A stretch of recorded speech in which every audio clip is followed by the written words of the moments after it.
श्री गणेशाय नमः।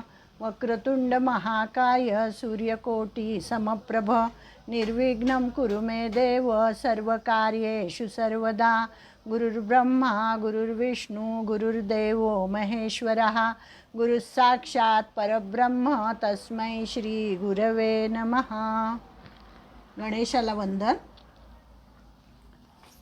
सरस्वती देवीला वंदन, गुरूंना वंदन, माझ्या मातापित्यांचं स्मरण करते आणि आपण सर्व गीताप्रेमी ज्यांच्या हृदयामध्ये भगवंताचा वास आहे त्या सर्वांना नमस्कार करून मी बोलायला सुरुवात करते।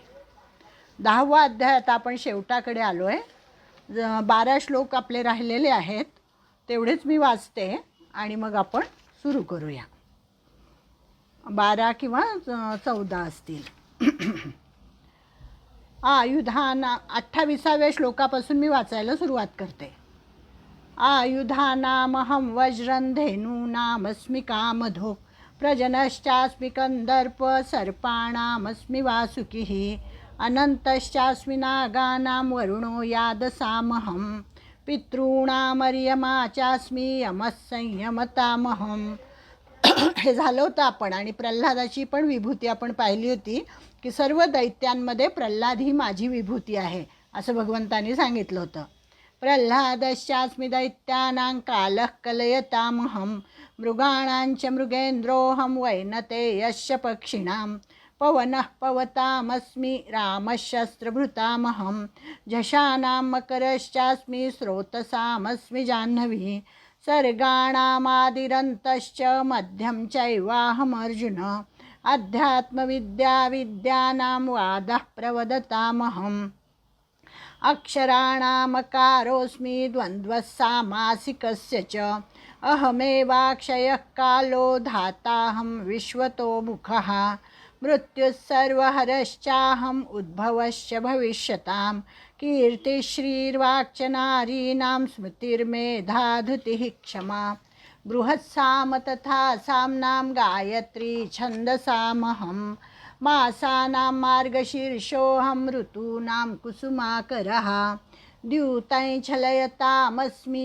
तेजस्तेजस्विनामहं जयोऽस्मि व्यवसायोऽस्मि सत्वं सत्त्ववतामहं वृष्णीनां वासुदेवोऽस्मि पाण्डवानां धनञ्जयः मुनीनामप्यहं व्यासः कवीनामुशना कविः दण्डो दमयतामस्मि नीतिरस्मि जिगीषतां मौनं चैवास्मि गुह्यानां ज्ञानं ज्ञानवतामहं यच्चापि सर्वभूतानां बीजं तदहमर्जुन न तदस्ति विना यत् स्यान्मया भूतं चराचरं नान्तोऽस्ति मम दिव्यानां विभूतीनां परन्तप एष तूद्देशतः प्रोक्तो विभूतेर्विस्तरो मया यद्यद्विभूतिमत्सत्त्वं श्रीमदूर्जितमेव वा तत्तदेवावगच्छत्वं मम तेजंशसम्भवम् अथवा बहुनयतेन किन्यातेन तवार्जुन विष्टभ्याहमिदं कृत्स्नम् एकांशेन स्थितो जगत्। ओम तत्सदिति श्रीमद्भगवद्गीतासु उपनिषत्सु ब्रह्मविद्यायां योगशास्त्रे श्रीकृष्णार्जुनसंवादे विभूतियोगो नाम 10मोऽध्यायः। श्रीकृष्णार्पणमस्तु। बघूया 10वा अध्याय आज आपला पूर्ण होतो का। विभूतीचं वर्णन आपण बघतोय। प्रल्हादापर्यंत आलो होतो की दैत्यांमध्ये सुद्धा जो प्रल्हाद आहे तो भगवत भक्त निघालेला आहे आणि तो प्रल्हाद म्हणजे माझी विभूती आहे असं भगवंतांनी आपल्याला सांगितलेलं आहे। आणि त्याच्यापुढे होतं प्रल्हादश्चास्मि दैत्यानां कालः कलयतामहं, काल ही माझी विभूती आहे असं सांगितलेलं आहे।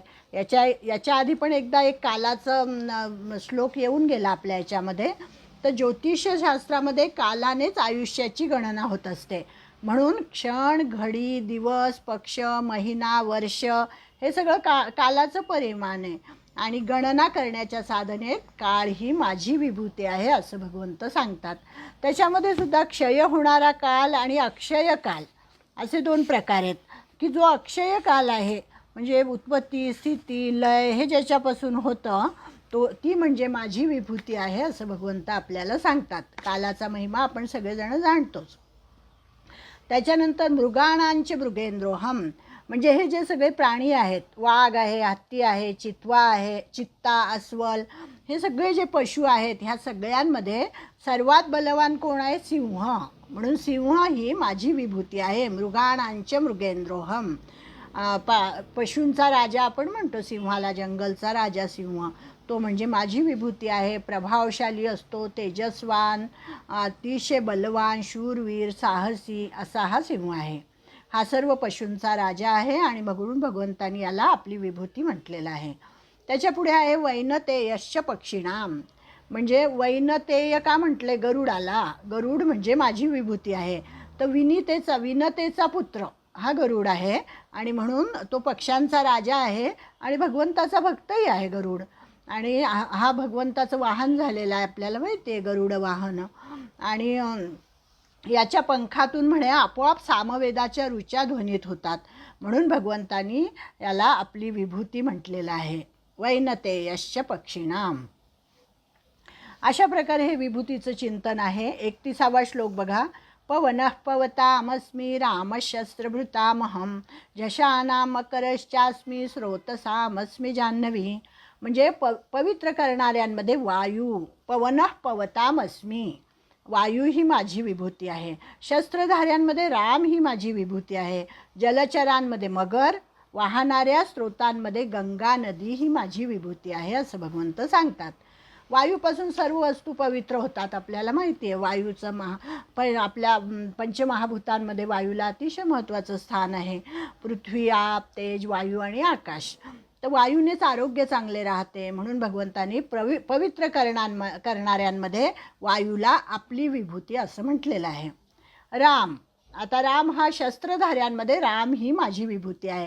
खरं तर राम हा अवतार आहे, श्रीकृष्ण हा अवतार आहे, पण तरीसुद्धा राम अवतारी पुरुष जरी असले, साक्षात परमात्मा आहे, परंतु ज्यावेळी शस्त्रधाऱ्यांची गणना होते तेव्हा मात्र रामाला श्रेष्ठ मानलं जातं आणि म्हणून भगवंतांनी रामाला आपली विभूती म्हटलं आहे. शस्त्रधाऱ्यांमध्ये राम ही माझी विभूती आहे. झषाणां मकरश्चास्मि, आता जलचर प्राणी आहेत, त्याच्यामध्ये मगर ही सर्वात बलवान असते. आपण गजेंद्र मोक्षाची गोष्ट पाहिली होती की गजेंद्र हा एवढा बलवान हत्ती आहे, पण त्याला त्या मगरीने खेचून ओढून धरलं होतं, त्याचा पाय पकडला होता आणि त्याला अजिबात एवढा मोठा प्रचंड शक्तीचा तो हत्ती, पण तो काही त्या मगरीला आपल्यापासून सोडवू शकला, म्हणजे स्वतःला सोडवू शकला नव्हता. म्हणजे जलामध्ये जलचर प्राण्यांची शक्ती ही वाढते, तशी ही मगर आहे आणि म्हणून त्यांनी मगरीला भगवंतांनी आपली विभूती म्हटलेलं आहे. झषाणां मकरश्चास्मि. आता स्रोतसामस्मि जाह्नवी, प्रवाहरूपाने जी वाहणाऱ्या नद आहेत, नद्या आहेत, त्याच्यामध्ये झरे आहेत, नाले आहेत, त्या सर्वांमध्ये गंगा नदी श्रेष्ठ मानलेली आहे. गंगा हे आपल्याला म्हणजे भगवंताच्या चरणापासून निघालेलं जे आहे तीर्थ, ती म्हणजे गंगा नदी आहे आणि ती आपल्या भगवान शंकरांनी आपल्या मस्तकावर धारण केलेली आहे, नंतर ती पृथ्वीवर आलेली आहे. तर ते भगवंताचं चरणोदकच आहे. गंगा नदी आपल्याला दर्शनासाठी सुद्धा योग्य आहे, तिच्यामध्ये स्नान केलं जातं, तिचा स्पर्श केला जातो आणि जगाचा उद्धार करणारा अशी ही नदी आहे. मृत मनुष्याच्या अस्थी गंगेमध्ये विसर्जन करतात, आपली पूर्व परंपरागत ही प्रथा आहे आणि तशा विसर्जन केलेल्या अस्थी त्यानंतर त्या मृतात्म्याला तिथे सद्गती मिळते, अशी आपल्या संस्कृतीची धारणा आहे. म्हणून भगवंतांनी गंगेला आपली विभूती म्हटलेलं आहे. अशा प्रकारे ह्या सगळ्या विभूती म्हणजे हे जो आपल्याला जे जे दिसेल ते जे आपल्याला उदात्त, उन्नत, मंगल, ऐश्वर्यवान, तेजस्वी जे काय या सृष्टीमध्ये आपल्याला दिसतं त्या सगळ्या भगवंताच्या विभूती आहेत असं त्यांनी सांगितलेले आहे.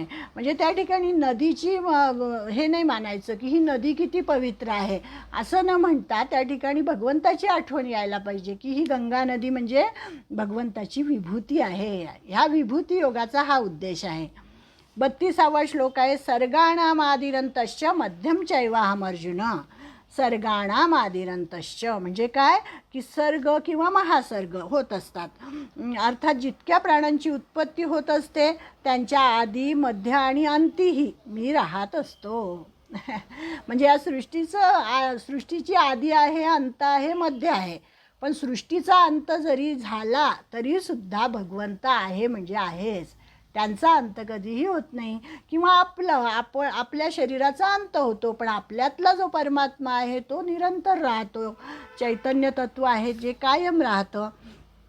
आणि म्हणून त्यांनी सांगितलेलं आहे सर्गाणामादिरंतश्च मध्यम चैवाहम अर्जुन.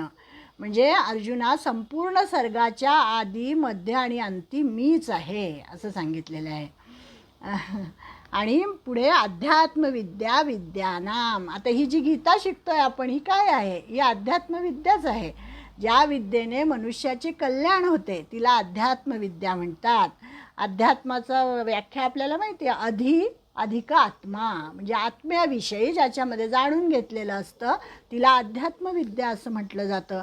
दुसऱ्या सांसारिक कितीही विद्या हस्तगत केल्या तरीही शिकणे शिल्लकच राहत असते. इतक्या प्रचंड आपल्या याच्यामध्ये शिकण्यासारखं आहे. आणि आपण म्हणतो की मनुष्य हा अजन्म विद्यार्थी असतो. म्हणजे त्याचं ज्ञान हे कधी पूर्ण होत नाही. शंकराचार्यांची गोष्ट आहे ना, की शंकराचार्यांना सगळेजण ज्ञानी, तुम्ही केवढे ज्ञानी, प्रचंड महाज्ञानी असं म्हणतात. तेव्हा शंकराचार्य त्या समुद्रामध्ये आपला दंड बुडवतात म्हणे, आणि त्याच्यावर जो एक थेंब येतो त्या थेंबा इतकं माझं ज्ञान आहे असं शंकराचार्य म्हणतात. शंकराचार्य जिथे असं म्हणतात तिथे नाही ज्ञानेन सदृशम पवित्रमिह विद्यते. हे ज्ञान इतकं अथांग आहे, पवित्र आहे, याचा कधीही शेवट होत नाही. आणि म्हणून ही अध्यात्मविद्या जी आहे याच्यामध्ये मात्र पूर्णता प्राप्त होते. म्हणजे ही अध्यात्मविद्या प्राप्त झाल्यावर काहीतरी जाणून घ्यायचं आहे असं बाकी राहत नाही, शिल्लक राहत नाही. ही अध्यात्मविद्या म्हणजे संपूर्ण परिपूर्ण अशी विद्या आहे. आणि म्हणून भगवंतांनी या विद्याला आपली विभूती म्हटलेलं आहे. गणेश विद्या, आपल्या गणपती अथर्व शीर्षामध्ये सुद्धा आपण म्हणतो बघा गणेश विद्या, तर ती सुद्धा ही अध्यात्मविद्याच आहे. या अध्यात्मविद्येबद्दल आत्तापर्यंत आपण जे जे या गीतेमध्ये शिकत आलो ना, यम आणि नचिकेताचा आपण संवाद बघितला होता, ती सुद्धा अध्यात्मविद्याच आहे. आत्म्याविषयी जिथे जिथे प्रश्न विचारले जातात ती सगळी अध्यात्मविद्या. आता एक संवाद फक्त मी त्याचा वाचते की आधी शंकराचार्यांनी एका उपनिषदामध्ये सांगितलेलं आहे. गुरु शिष्य संवाद आहे हा.